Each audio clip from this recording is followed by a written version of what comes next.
So it always makes me realize how terribly awesome and she is, and how little control we actually have. That's could be a tough pill to swallow. It's like perfect time when the battery died. Darkness, as darkness descends.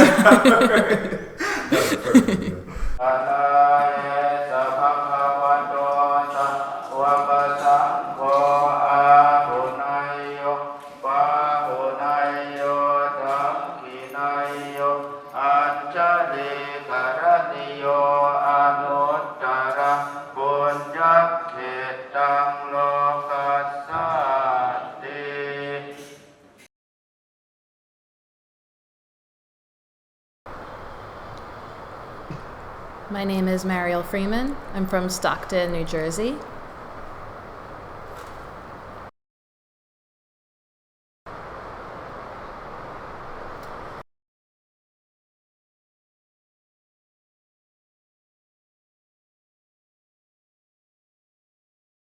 I have a yoga studio called Three Queens Yoga and a coffee shop called Shot Tower Coffee.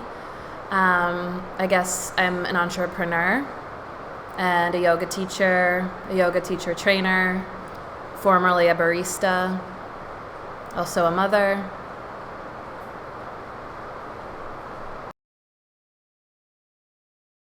So the wonder years, growing up, I grew up in Stockton, New Jersey, which is a very rural area in New Jersey, not close to any highways. Lots of cows and white people, and it's kind of like the sticks, a lot of rednecks. That's probably a kind of mean thing to say, but it's true, at least back then. And it was a painful upbringing. I had a mother, a father, a stepfather. They all had substance abuse problems. One of two of my mother and father. I have an older sister and a stepsister since I was like 4 or 5. And that upbringing certainly has influenced my path in life. I don't think back a ton. I'm always kind of thinking about how the past informs the present and my hopes for the future. So this is kind of like a good opportunity to think back, I guess. I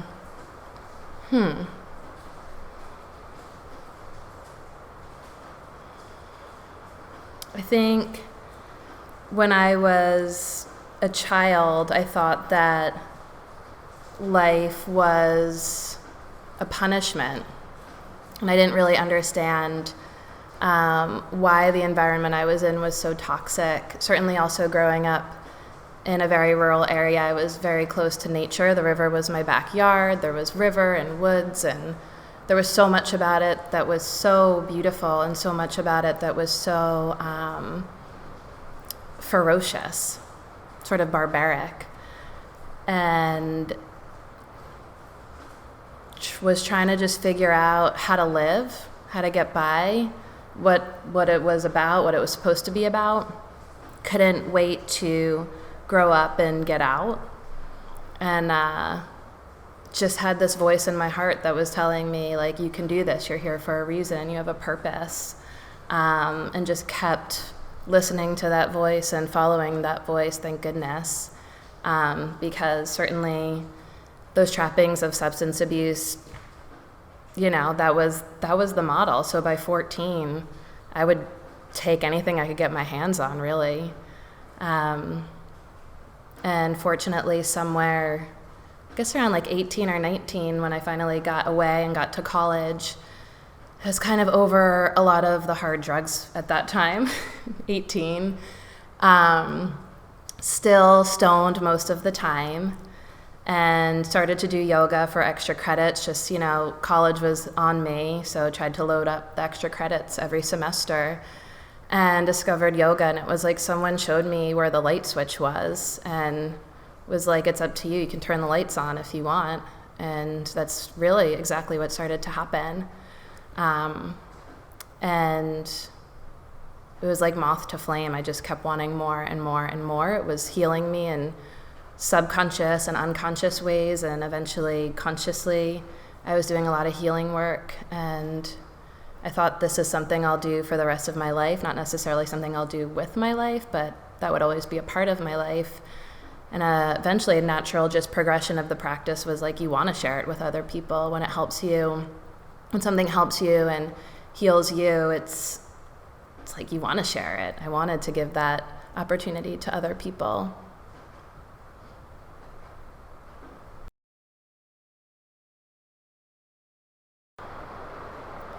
So family present. Certainly that upbringing informs all my choices. I think fluency in yoga is really being able to make good choices and design the life that you desire, a life of meaning and value.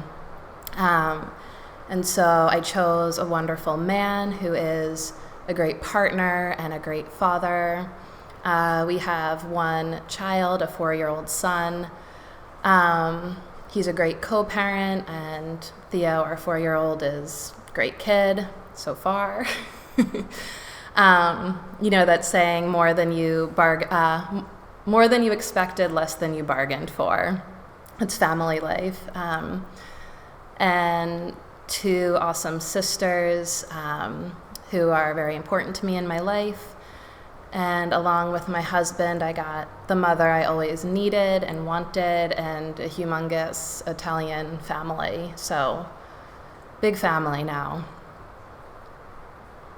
as well, I guess. And, I see everyone who works with us in the community at our coffee shop in the yoga studio. To me, it's all family.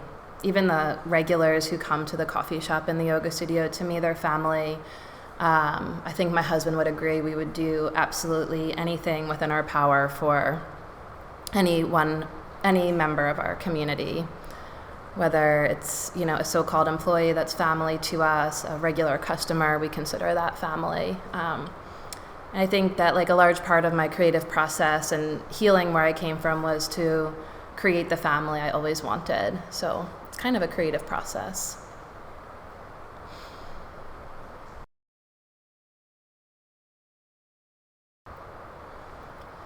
Yoga, so that's a huge topic. Where to start?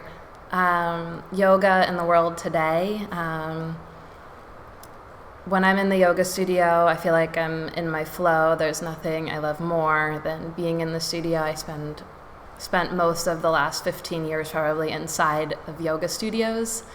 And I'm at the point in my so-called career now, I guess, where I'm starting to look back on the yoga that I was brought up in and the current sort of environment of the yoga world and the yoga industry, and sort of what my hopes are for the future generation, particularly as a teacher trainer.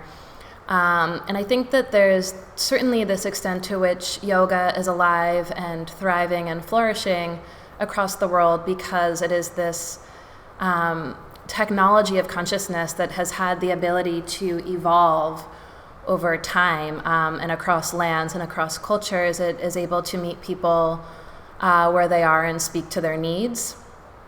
And at the same time, there is an aspect to the industry that it's undeniably predatory. I'm a teacher trainer. I have a studio. I run teacher trainings. And so there's this part of the culture to me that I really would like to change, I guess, for lack of a better word. And I'm trying really hard to train the future generation of yoga teachers to think like entrepreneurs, to be entrepreneurs, to look at what's going on in our neighborhoods and our cultures and our societies, and be able to teach to what's needed in ways that are actually sustainable. Yoga is a practice of personal sustainability, and all I see is hundreds and thousands of yoga teachers out there in the world, not really being able to sustain themselves. And that's a real problem. And it also excites me because it makes me think, like, what can we do about it? How can we change the conversation? How can we be better trainers and better equip the next generation to just prepare a generation to live with more integrity and more sustainability, at the same time being in service. I think there's this confusion around living a life that's in service to something greater than just yourself. And so, like, thinking money is dirty, or at the same time, like, not being able to sustain yourself while you're giving your life to help someone else. So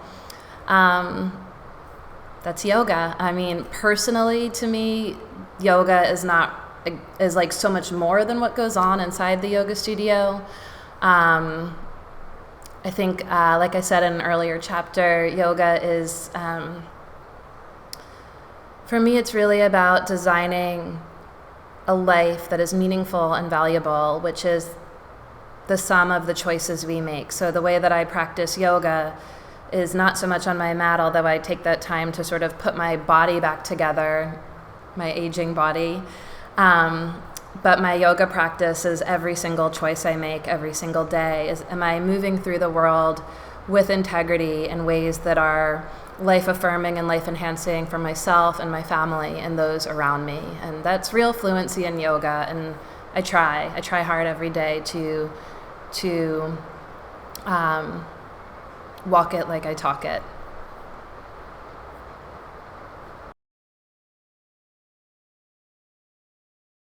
So coffee. I spent a semester in India when I was like 19 or 20 studying sustainability and yoga and meditation. And as sort of intended and planned before I left, I wasn't planning to like come back until I decided I was ready. So I was there about 6 months, and then I came back and lived in New York for probably another 6 months or so. And then finally was like, I should probably finish this degree. So I went back to finish my degree at UMass Amherst. And I thought, what's like the one last job I should have as a college student? You know, I'd like worked in the record store, worked in the Whole Foods before it was Whole Foods, kind of just thinking about those like jobs you have when you're a college student.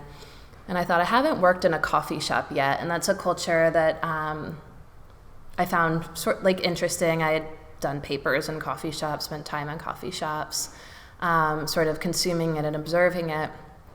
And so I got back to school and decided I was going to work in a coffee shop. I was lucky to have an experience in getting hooked up with a job at this specialty coffee shop called Northampton Coffee.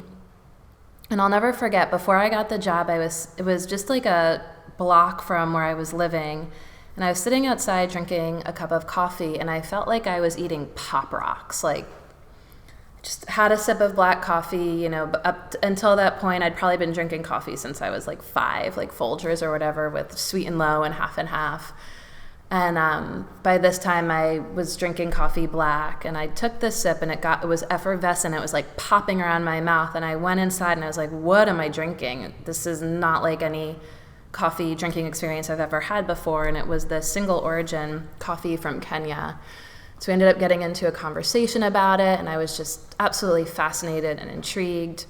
I was super excited to work there with people who were so serious and devoted to the product and the chain of the product from source, from origin to cup. So I had good influence early on in coffee, and I was well trained, and it just became a skill that I was able to take with me everywhere after that. As I graduated and moved to different areas and lived in different towns, and the specialty coffee world was beginning to take root, I kind of had a job anywhere I went, thanks to my training. Fast forward, I mean, I lived in a bunch of places, worked in a bunch of coffee shops, ended up running this coffee shop when I was probably like 25 or so. So it really gave me a sense of, it was a startup coffee shop. So I got in right at the beginning, coffee shop, roastery, and so I was able to learn a lot of the back end, the business, the management, inventory, ordering, all of that stuff.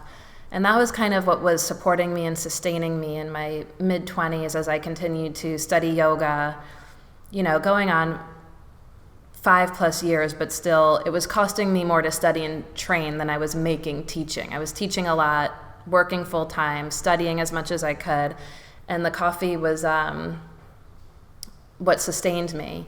And the thing that I loved so much about it was that, unlike yoga, it was a more inclusive community. That, even though yoga means to be inclusive, there's just it's not for everyone, and not everyone feels like there's a way in or an access point or an entry point. Pretty much anyone can walk into a coffee shop and find something that they'll engage with or in. So I met so many interesting people and made, customer friends and all the different communities that I lived in through being a barista. And also from experience, it's just so different serving someone coffee than serving someone alcohol. So the interactions were much more respectful and interesting and elevating. So I just loved it. I loved having that relationship with the community that I lived in, just being the one to give a person their first cup of coffee in the morning is going to set that person up for their day. And so it felt inclusive. It felt sustainable. It had aspects as a career and a community and a culture that I felt yoga was lacking at the time. So I pursued it. At some point I met who would become my husband, and we were kind of thinking what's our next step? Let's open a coffee shop. And so we came down to Philly, which is where he's born and raised, and opened a coffee shop, and kind of the rest is history. I feel like Shot Tower Coffee has become an institution in the neighborhood, and it has a life of its own, and I'm so proud of. It's like having watching a child grow up. I'm so proud of what it's become and who it's become. And it's this place for neighbors, really, to know each other, to be together, to support each other. So that's the coffee story.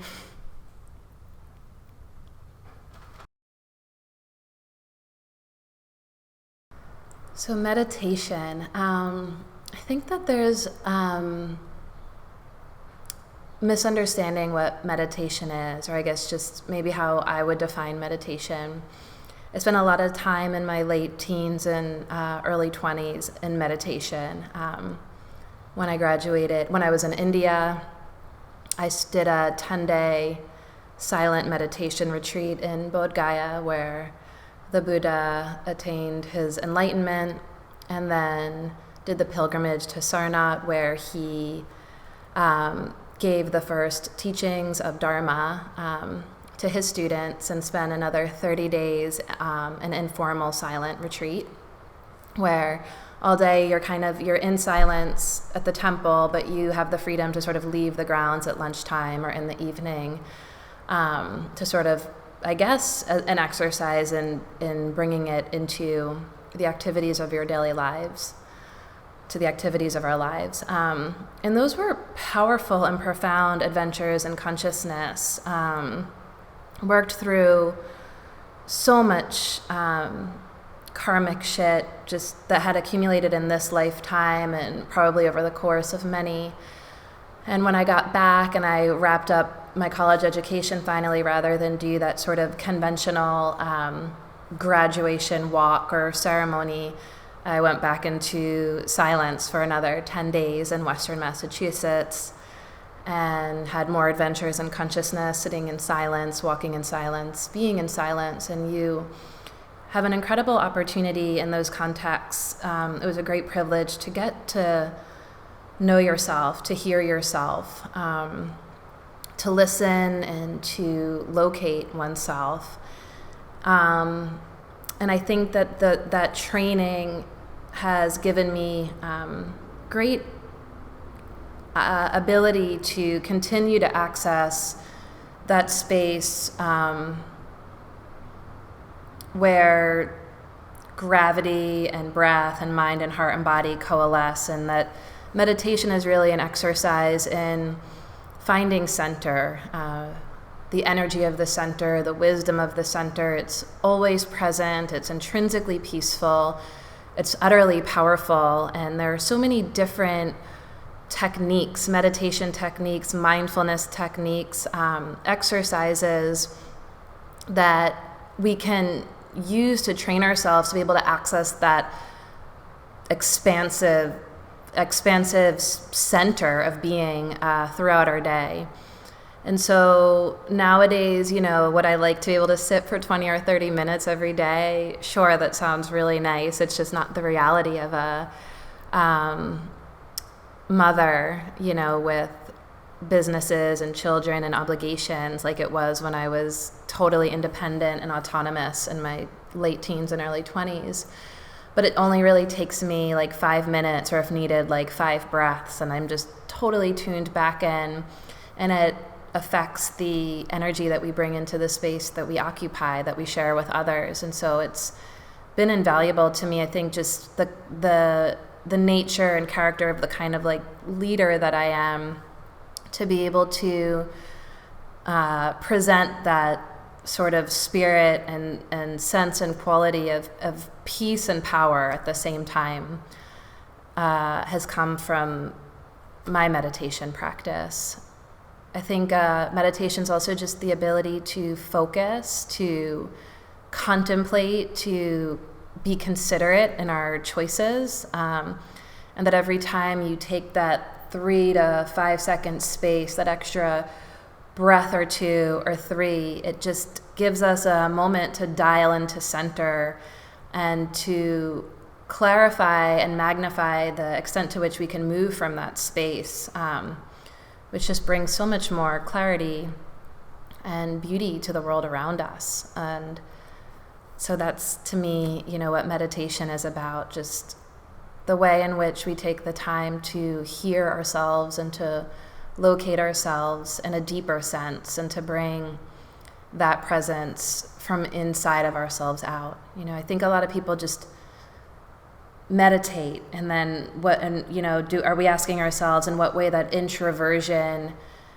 becomes an offering in the extroversion? And I think that's as much a part of it, the way that we bring our meditation into the way we move in our lives, bringing it to life for sure. But it's important also for big time extroverts, which I am not one of. It's even more important to take the time to introvert, to look inward, to be quiet, to be alone, to consider the possibility that there is peace in solitude, and to be able to carry that with you, that knowing through your life, is one of the greatest gifts that anyone could give to themselves. Meditation.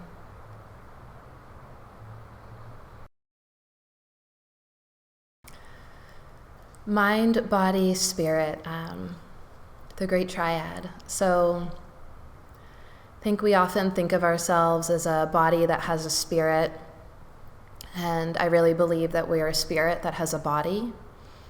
I think that all aspects of ourselves are manifestations of divine energy, and so we have the spirit of the heart, the faculty of the mind, and the agency of the body, and every single one is a doorway, a portal to have the direct experience of the divine, really of heaven on earth. And so when I practice a physical practice like yoga postures, I am consciously and mindfully and intentionally aligning my body, the absolute exquisite precision with which these bodies are designed. Like, it just, every part fits together so beautifully. And so I seek to align myself and engage myself so that I can feel integrated, so that I can feel integrity. And when I feel that integrity, I can then stretch myself and expand myself through aligned engagement in a way that just feels absolutely like a spiritual experience, that the divine wants to see itself in us and as us, and it sees itself through us, and that we have this gift of life as an opportunity to see ourselves and everything around us as divine. And so mind, body, spirit, every one affects the other. They are woven together, deeply interconnected. And when we align our bodies, it affects our mind and our heart. And when we open our minds or focus our minds, it affects our heart and our body. And when we turn to the heart, I really think the heart ultimately has the power to inform and illuminate and inspire the faculty of the mind and the agency of the body. And that's what I do every time. That's what I seek to do every time I practice yoga and every time I teach yoga. It's just to guide people to the voice of the heart as the voice of spirit, so that it can guide them on a more just informed and illuminated and inspired way of being in and as themselves. So maybe that's a little bit heady. As above, so below. If your body hurts, it's hard to not be an asshole. If you're in mental anguish, oftentimes we feel it in our bodies. When the heart is broken, it certainly affects the mind and the body. And so, life is holistic. We need to know and engage and care for every aspect of ourselves. If we, intend or hope to live in a meaningful way. It's like no child left behind, no part of oneself left behind.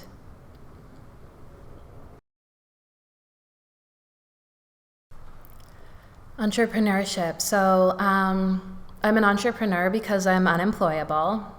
I realized that in the past few years. I can't imagine what it would be like to work for someone else. So I have to work for myself. It's just how nature intended in me and for me.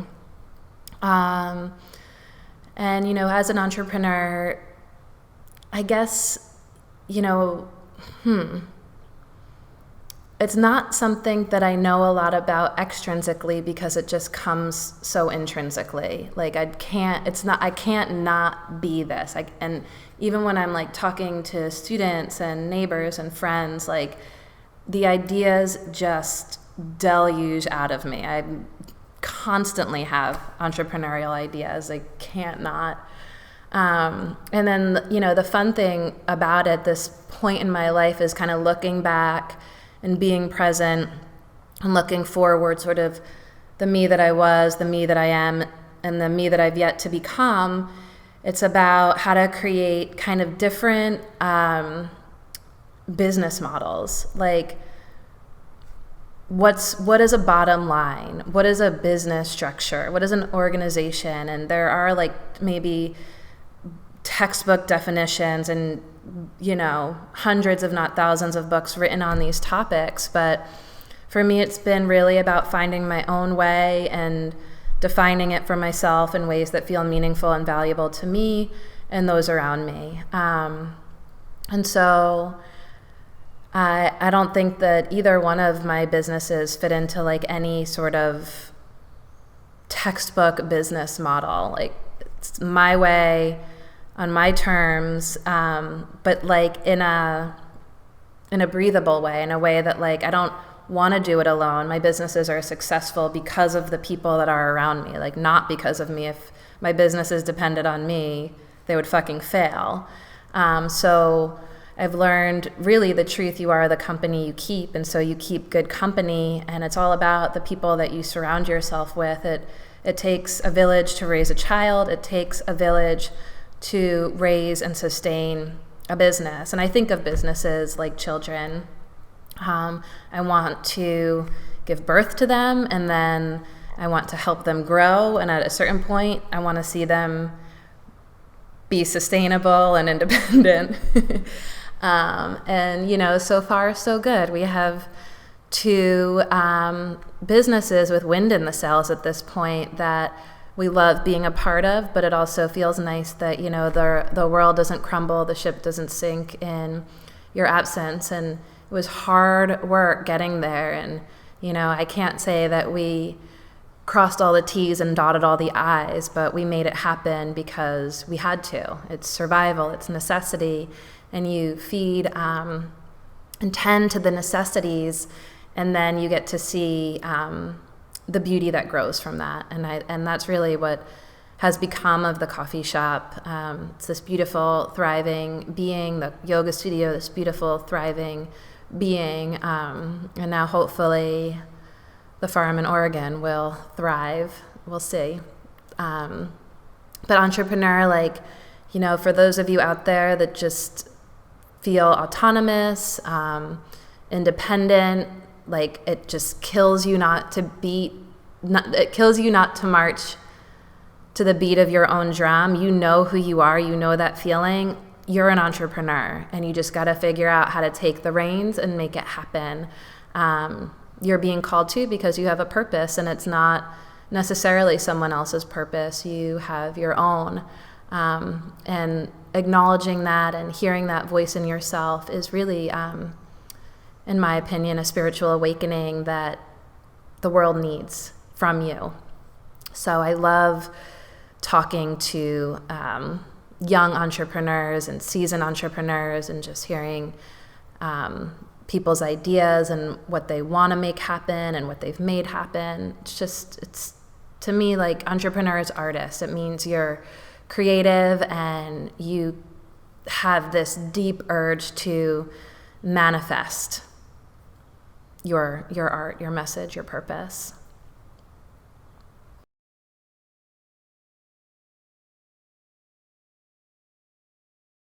That's gross. You found a bone in the river? Look at how crazy this is. This is a tibia. I mean, I know you know the anatomy and shit. Mm-hmm. And look at how perfect that hinge joint is. It's literally right.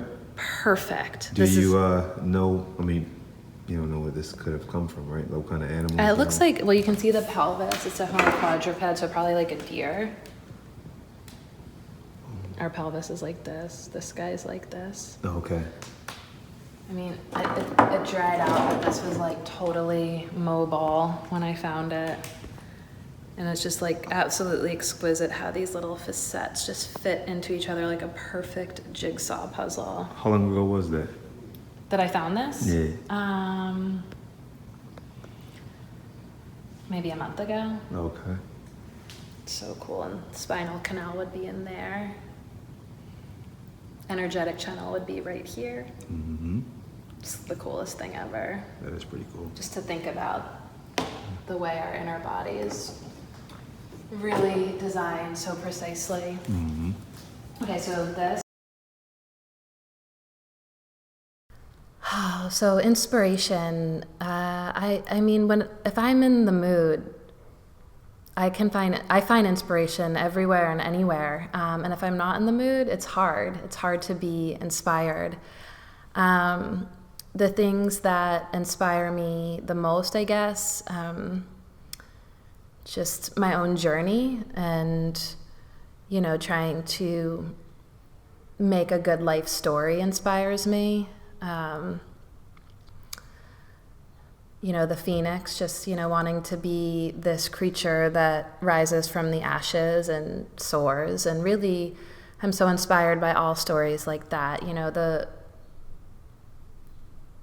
that everyone, we all have light and darkness, and that it's the ways in which we light our unlit corners and the ways in which our dark sides, our shadow, our demons inform the light rather than diminish the light.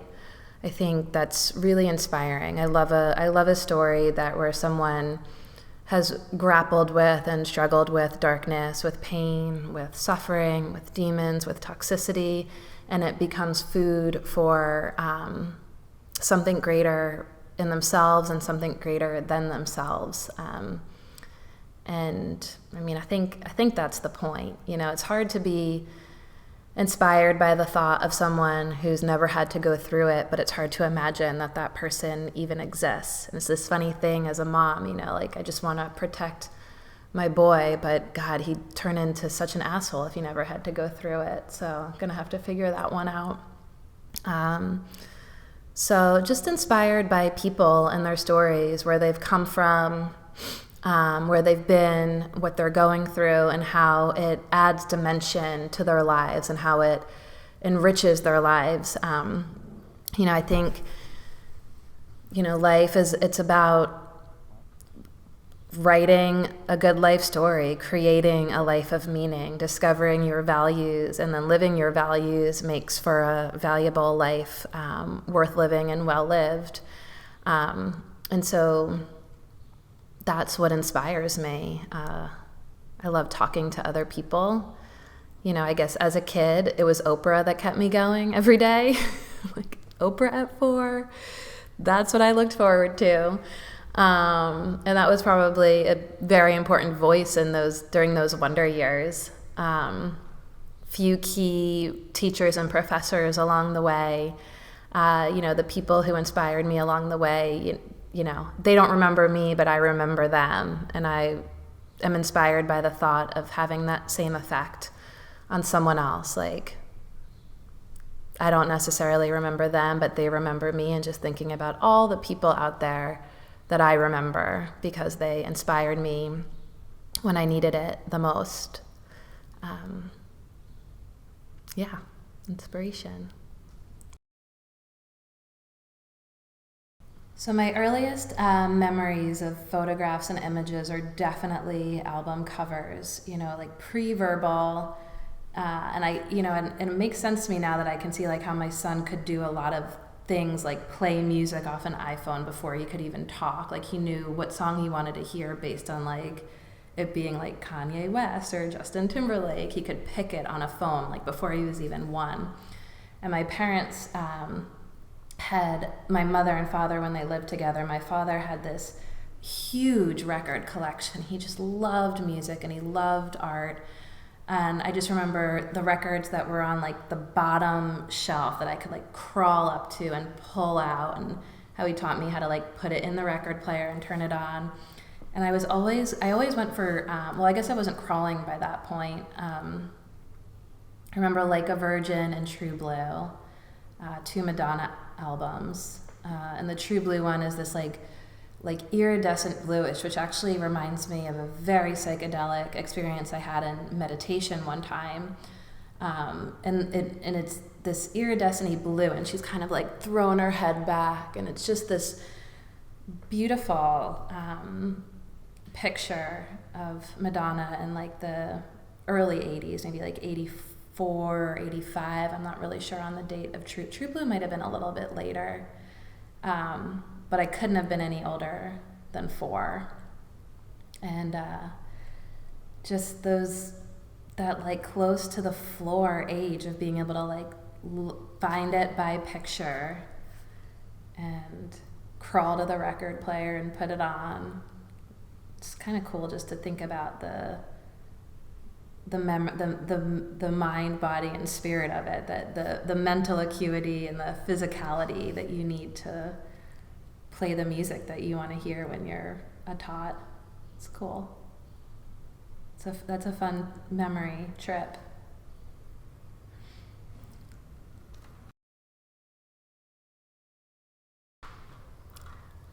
So my favorite visual memory, during that time I lived in India, I did a 40-hour sacred solo in a cave in an area called Hampi, which is Hanuman's birthplace. He's the little monkey deity in the yoga tradition. And this area of the world, geologically, it's said to be like the bones or the skeleton of the earth. It's the longest exposed earth on the planet. And the whole time I was there, I felt like I was Mowgli in the Jungle Book, which was one of my favorite characters growing up. Like, I don't even know that I had like seen the Disney movie or read the book, but somehow had this awareness of and connection to Mowgli in my imagination all growing up. And every time I played outside, I was Mowgli in the Jungle Book. And the whole time that I was meditating in solitude in this cave, there were monkeys and dragonflies and just, I mean, there aren't even words really. But I kept feeling like I was back in that childhood imagination and playground so vividly. And after the fact, when I got back to the States, I found out that Rudyard Kipling wrote The Jungle Book when he was living in Humpy. So just kind of like there is this complex web of events that's just forever seared in my psyche, from like being in that cave with like monkeys on one side and swarms of dragonflies overhead, and contemplating and remembering running around as a kid, to being fast forward back in New York City and having that revelation. Kind of just feels like so many things connected and made sense. So Humpy, it's an exquisite expression of our planet.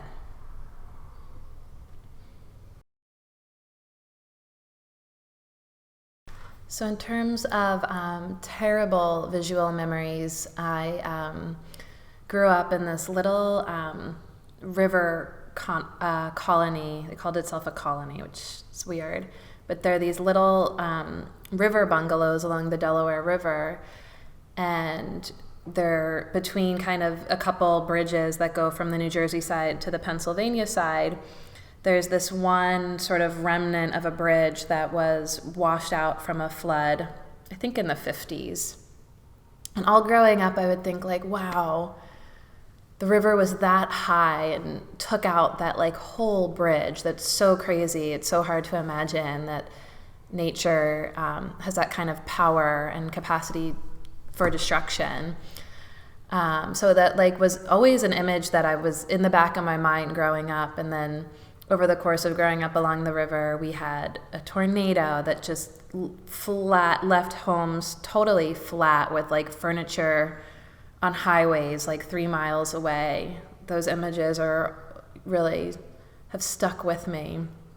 Just the incredible power of nature. We've had floods that just incredible destruction, like take down trees that you would think could never come down.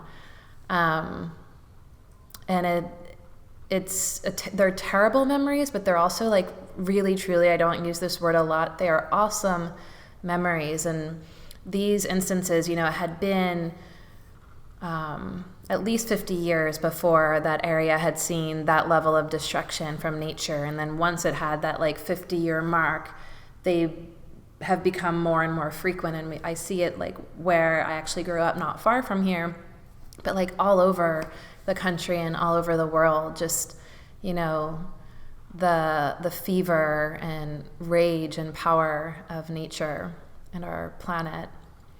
So it always makes me realize how terribly awesome and she is, and how little control we actually have. That's could be a tough pill to swallow. Perfect time when the battery died. Darkness, as darkness descends.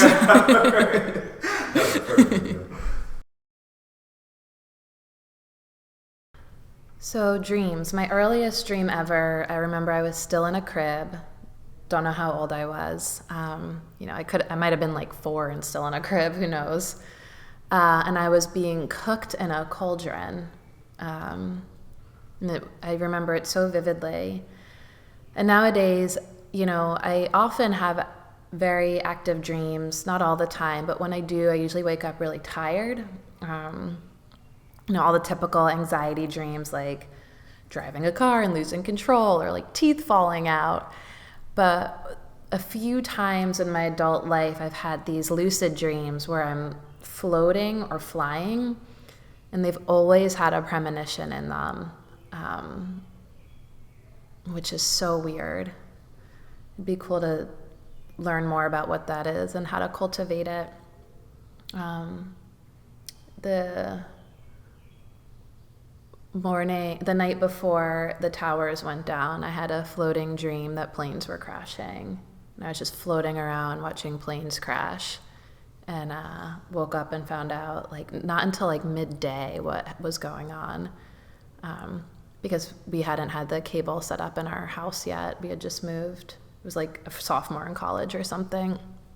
And that was the first time I was like, whoa, premonition is a thing.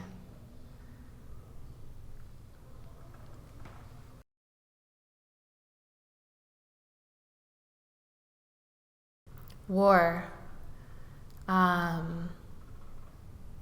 War is a conflict. It's a deep set conflict between perceived values and virtues. And I think there's be hard pressed to find a meaningful story in history that doesn't have war as a primary character. I think it teaches us about tragedy and division, and that we need, not to say that we need war. I mean, we don't need war. It'd be great to live in a world that had no wars.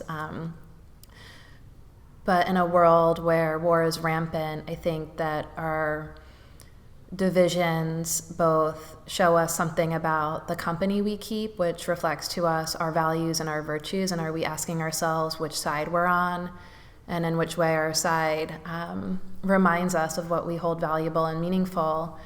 And then also for those really heroic warriors who can take the task about occupying that place in between and trying to just find and hold and expand the space in the middle so that more of us can maybe occupy that space in order to find peace. And I think that this is a scenario that goes on in the world that we live in, and then also that goes on day to day in the interior world, that every day we are tasked with inner conflict and in what ways our values sort of win or lose those battles interiorly. So war, yeah, it's a character.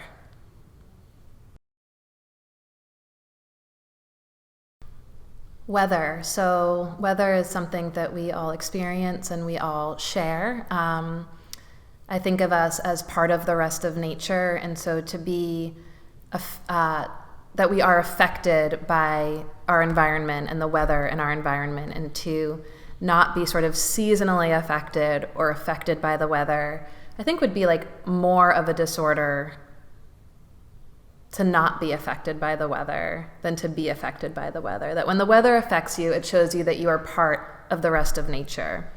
So it's raining today and I melt in the rain. Do I look partially melted? We're inside, thank goodness. Weather.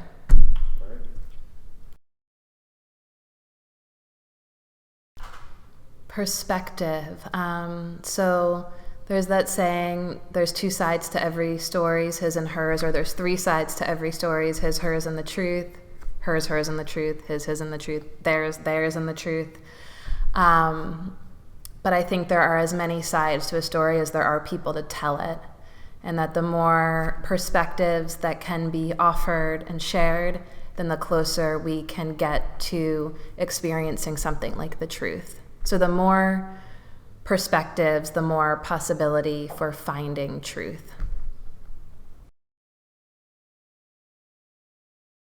Time is like my enemy. I've been working really hard to get better at time. It just moves faster than I move. I'm a tortoise. And we live in a world of linear time. So time is tough. I think for some of us it's an ally, and for me it's certainly an adversary. Trying to make better friends with it.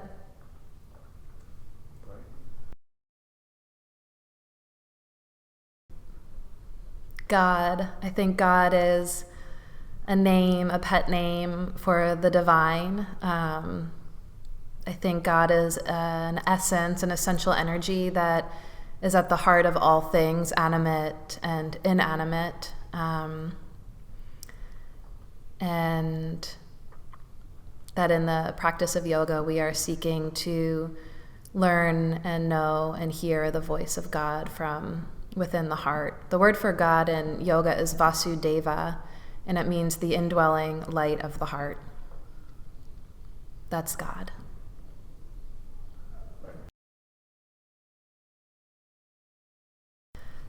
Social media is a phenomenon. I mean, I think it is this phenomenal platform on which we can connect and stay connected, which is at the heart of yoga. It's all about connection and interconnection. And social media just provides this phenomenal opportunity to create and sustain connections, which is so cool and really so awesome. And at the same time, I think people worship it in a way that is potentially diminishing and destructive. And so I think we're going to have sort of a crisis of cultural conscience as we learn to engage social media in ways that are healthy and life-affirming and life-enhancing, as opposed to the ways in which it feeds us a delusion that quite potentially and in all likelihood causes many people out there to feel diminished and really suffer.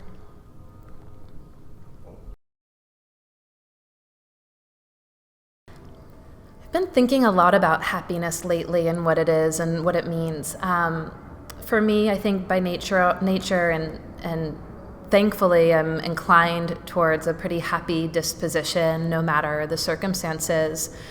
And I know other people who maybe have like a way better sense of humor. Like, I have a sense of humor, but I'm not like coming at it with the jokes, but I'm often really happy. And other people who are, maybe not happy all the time, but just can drop jokes left and right. So been thinking it a lot more lately as just someone's more sort of baseline inclination and disposition. Like, some people are really funny, some people are really happy, is what it is. As my light goes out. Yeah. That was a quick battery.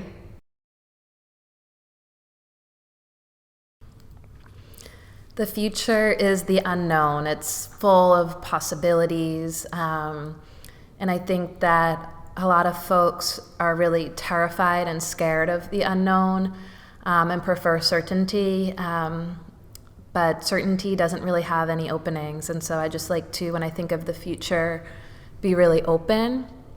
There's that old adage, planning is priceless, but plans are useless. And I try to live by that. Like, have ideas about what I want the future to be like and look like, and then be really open to the twists, the turns, and the opportunities that come.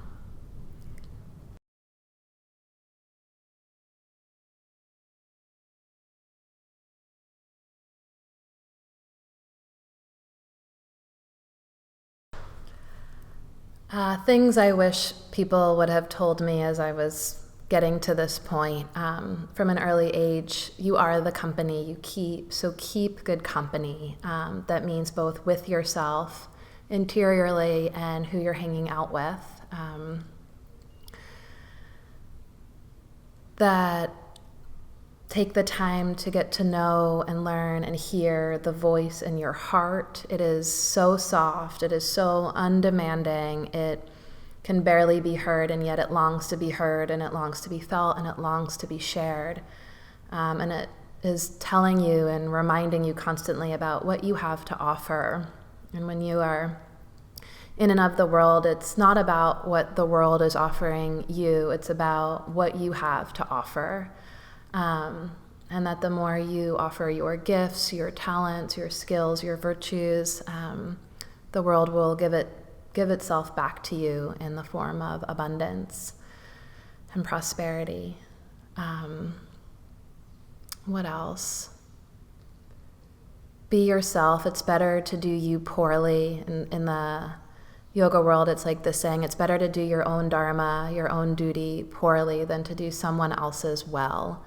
Think about an old version of yourself looking back on your life and what it means to you to have lived a meaningful life and a valuable life, so that you're making good choices, so that you're writing the best life story possible for you.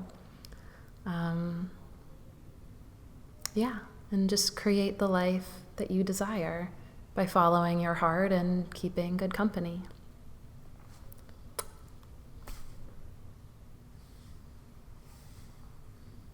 Whoa, that's it. Good luck. All the fun stuff right here.